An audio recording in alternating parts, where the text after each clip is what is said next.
Qin Yichen tampak panik. Jaring Tianluo telah menjeratnya dan tidak bisa melarikan diri. Gadis kecil, sayang, kamu tenang. Aku baru saja bercanda denganmu. Jangan anggap serius. Jangan kemari. Tidak bisakah kita duduk dan membicarakan sesuatu? Ah, tidak bisakah aku minta maaf karena menuangkan teh? Tidak mungkin. Tanda seru. Tanda seru. Xiao Guai menggertakkan giginya dengan marah. Sepasang sayap kupu-kupu itu cantik dan berwarna-warni. Bersinar terang. Merobek ruang dan menginjak pegunungan yang tertutup salju. Jika permintaan maaf berguna, apakah tinjuku hanya digunakan untuk menjahit pakaian? Tanda seru. Adegan ini juga membuat Ke Tiangxuan dan yang lainnya tidak lagi bisa tenang. Memainkan permainan besar. Kali ini, Tuan Bai tidak bisa mengakhirinya. Jaring Tianluo telah menjerat Tianxing. Tiba-tiba, menang atau kalah. Tuan, bisakah ini dihentikan? Kayu itu tidak akan benar-benar dipukul sampai mati lagi, kan? Tuan, apakah Anda tidak mencoba mengalami keduanya? Ini cukup. Bai Guanxing menatap matanya, tetapi menyipitkan mata ke arah kerumunan kaisar. Tampak menghina. Mengapa? Baru saja anak ini bermain dengan anak laki-laki itu untuk waktu yang lama. Kalian tertawa. Sekarang melihat bahwa anak ini akan menjadi dipukuli. Kamu tidak tahan lagi. Qin Yichen ketakutan. Xiao Guai dapat digambarkan sebagai ledakan kekuatan ilahi pada saat ini. Dan dia langsung mencabik-cabik ruang. Sementara dia melangkah mundur.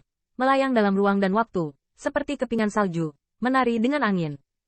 Kamu, jangan kemari. Aku akan memperingatkanmu untuk terakhir kalinya.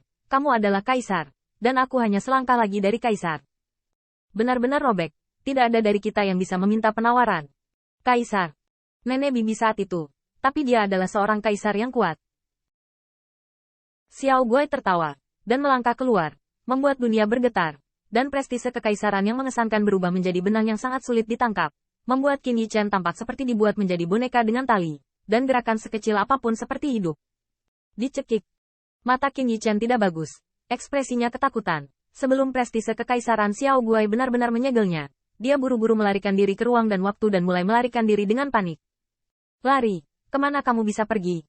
Xiao Guai membawa jaring Tianluo di satu tangan. Selama dia terjerat oleh jaring Tianluo, tidak mungkin untuk membebaskan diri. Kemana pisau pencuri ini pergi? Apakah Anda masih ingin menyingkirkan diri Anda sendiri? Ke Tiangxuan dan yang lainnya juga tercengang. Dan bahkan teguran marah Xiao Guai adalah pikiran di hati mereka. Saatnya pergi. Kemana mereka pergi? Dan jelas, dengan melihat wajah Xiao Guai, Anda dapat mengetahui bahwa semakin banyak Tianxing berlari, semakin parah pukulan yang akan Anda tangkap dan dipukuli nanti. Wood, kembalilah dan akui kesalahanmu. Jika Anda terus berlari, kekuatan suci Tianxing akan habis. Dan ketika saatnya tiba, kekuatan untuk melawan balik akan benar-benar hilang. Xiao Guai mengejar jauh-jauh. Dia hanya perlu mengikuti jaring Tianluo. Kaisarnya terkondensasi. Dan ketika dia siap untuk muncul di ujung jaring Tianluo, dia akan menghancurkan pisau pencuri dengan satu kaki. Kamu masih berani berjuang. Tiba-tiba, ada sedikit kegelisahan di jaring Tianluo. Xiao Guai tiba-tiba terkejut. Dan amarahnya menjadi lebih keras. Dia tidak jauh dari pisau pencuri. Semakin banyak Anda berlari, semakin Anda melawan, semakin ketat jaring Tianluo. Dan pada akhirnya, tidak perlu mencapai akhir. Cukup lewati lapisan waktu dan ruang ini. Dan kehidupan pisau pencuri ada di ujung. Kali ini, dia bahkan meminta suaminya dan Huangsu Taisu untuk tidak menyatukan pisau pencuri itu. Bahkan jika Anda menyatukannya lagi, Anda harus menghancurkannya lagi. Dan seterusnya, sampai dia benar-benar lega. Ledakan. Tanda seru. Tanda seru. Ruang dan waktu yang melarikan diri Qin Yichen seperti pintu kayu busuk yang telah dimakan oleh angin, embun beku, dan serangga sebelum Xiao Guai, dan dia ditendang hingga berkeping-keping. Tendangan ini adalah tendangan dari serangan jantung paru Ke Tiangxuan. Tertangkap. Ke Tiangxuan tidak tahan melihatnya. Dia menutupi wajah lamanya dan ingin menjual sedikit wajah. Jika dia benar-benar ingin bertarung, pukul saja dia. Wajah Xiao Yu bahkan lebih kusut.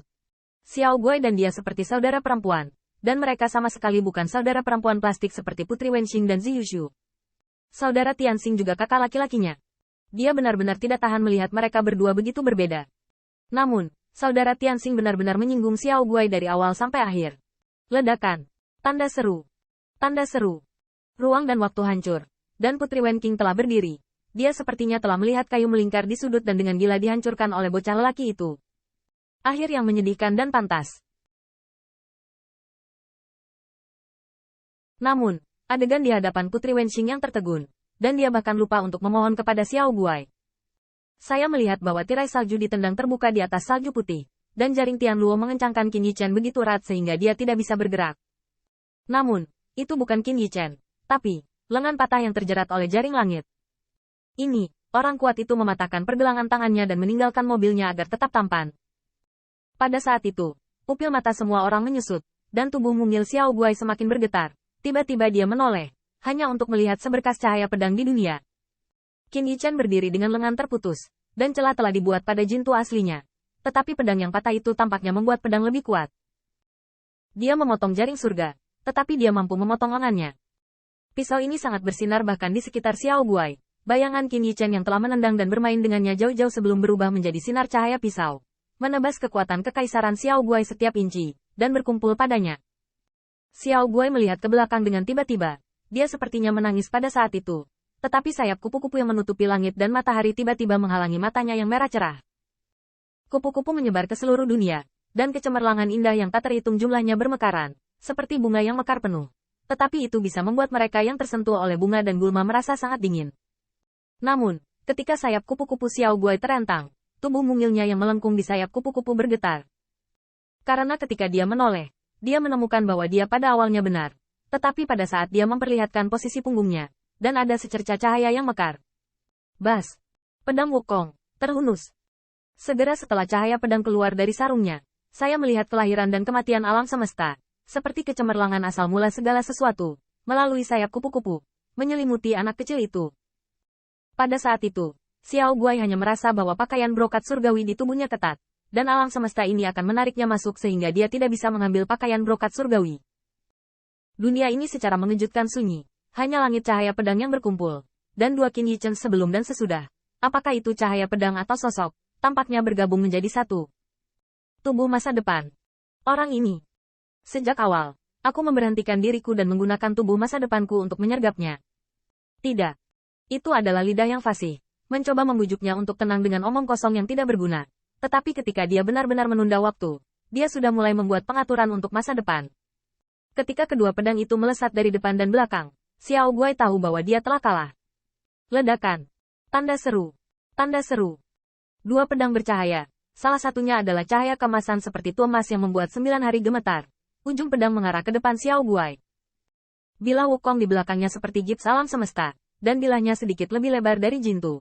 Dan pola bilahnya mengalir, dan bintang-bintang di alam semesta dapat dilihat dari bilahnya.